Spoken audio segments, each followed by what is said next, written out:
What's up gamers, Jem here and welcome to my quick review of Chorus on Stadia. Chorus is 60 FPS in the 4K mode and it also offers the ability to change between high performance and high quality mode within the game settings. I wanted to record a few minutes of high quality mode, but unfortunately the experience was awful. For what was supposed to be about 30 FPS ended up feeling like 20 FPS. However, playing in high performance was the complete opposite experience. I was experiencing buttery smooth gameplay while the visuals still looked great. I highly recommend playing in high performance mode. Chorus has a really strong start to the game. You are presented with a beautiful rendered cutscene and story to experience with stunning visuals of space and its debris. Quickly afterwards, the game starts and you're flying around and trying to figure out the controls and how to navigate through the game. It takes a while to figure out the navigation part out and you need to keep spamming the E button in order to constantly search where you should be heading next. This part of the game could have been improved by showing you constantly where your next objective is, considering how disorienting flying through space can be. Fortunately, you can hit the middle mouse button to reset your ship's orientation back to neutral to figure out where you are.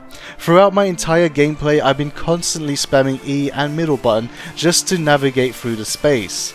The combat was really fun at first and can be from time to time.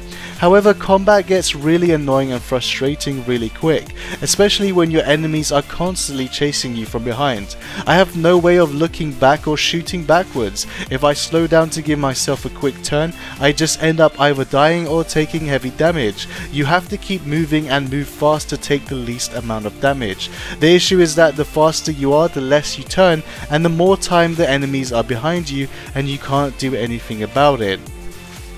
I had an issue where one of my first missions, right after the tutorial, makes you control another ship, and the objective is to go somewhere above you. The problem was, I had no idea how you would fly up or down with the ship. My whole gameplay up until that mission was always using your mouse to go up and down. I ended up failing the mission because I couldn't figure out how to fly upwards and ended up leaving the mission area. On my second playthrough on the mission, I made sure to read every single small quick tip tutorial it gave me, and I found out that I was supposed to press Q or E to go up and down. I do partly blame myself for not reading every tip the game gives me, but I also blame the UI designer for not displaying these unique controls at all times somewhere in the heads up display. This was the first mission where I control another ship and it has different controls for movement compared to the ship I've always been using. That's the moment when you need to display the new controls at all times.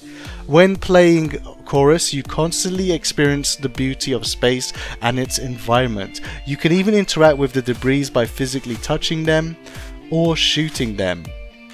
Flying through space and just taking in the space visuals is the best part of the game, and it constantly reminds you that as if you're playing a AAA game.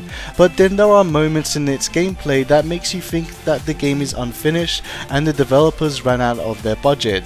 For example, I had a mission to save someone from their ship. All I did was press E, and I had to use my imagination to think they teleported to my ship. I was expecting the person to get out of their ship and start flying to my ship to get in, but no, it's just press E and imagine the rest. Moments like these just makes me think of mobile games and breaks me out of my immersion that I'm exploring this grand, awesome universe. And finally, the progression system. There are quite a lot of progression in the game, from increasing your ship health to weapons and weapon upgrades to having perks and abilities. You can upgrade these as well by completing unique challenges.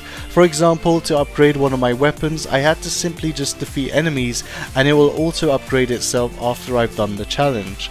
So I rate Chorus as a game to wait for Stadia Pro. The game had a very strong start, but after 20 minutes of playing, all its issues start staring at you and the game quickly becomes dull and frustrating.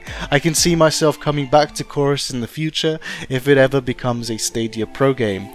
The game does have high quality cutscenes and visuals, but the gameplay itself, where it counts the most, could have been much more, such as an open world to explore with the environment changing with lots of side quests and life brought into space.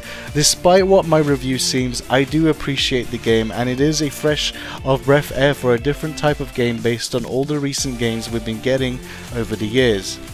Thank you for watching my video. This is Jam, and I'll see you on the next one.